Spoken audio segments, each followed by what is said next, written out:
Good morning বন্ধু বান্ধৱীসকল পোনপ্ৰথমে সকলোকে উৰুকাৰ শুভেচ্ছা জ্ঞাপন কৰিছোঁ আৰু ময়ো এইকেইটা হাঁহ লৈ বজাৰলৈ বুলি ওলালোঁ আৰু এইখন হৈছে আমাৰ উৰুকাৰ বজাৰখন।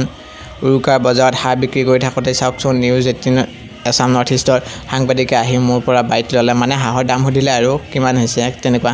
তাকেই ভাবিছোঁ আজি অলপ লেতেৰা পেতেৰা হৈ আছোঁ, পূৰা একদম বেপাৰী যেন লাগিছে।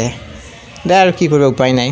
বজাৰৰ পৰা আহিলোঁ, আহি উঠি আমাৰ ইফালে মানে খেৰেৰে গছ-গছনি ফল-মূলৰ গছ-গছনিবোৰ বন্ধা নিয়ম আছে, সেয়েহে দুই এজোপামান ফল লগা গছ বান্ধিলোঁ আৰু গা পা ধুই পৰিষ্কাৰ হ'লোঁ।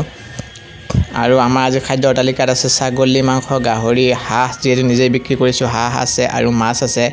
সন্ধিয়ালৈ বুলি ভাইটি আৰু মই দুয়োৱে মিলি খাদ্যবোৰ যোগাৰ কৰিলোঁ, মানে মাছ মাংসখিনি আৰু মায়ে পিঠা পনা চুঙা পিঠা আদি বনাব। আমি দুয়োৱে ভাবিলোঁ চুঙাত দিয়া মাংস খাওঁ, সেয়েহে তাৰ কাৰণে অলপ বনাই আছোঁ। আকৌ এটা নতুন মিনি ভ্লগত লগ পাম, আজিলৈ বাই।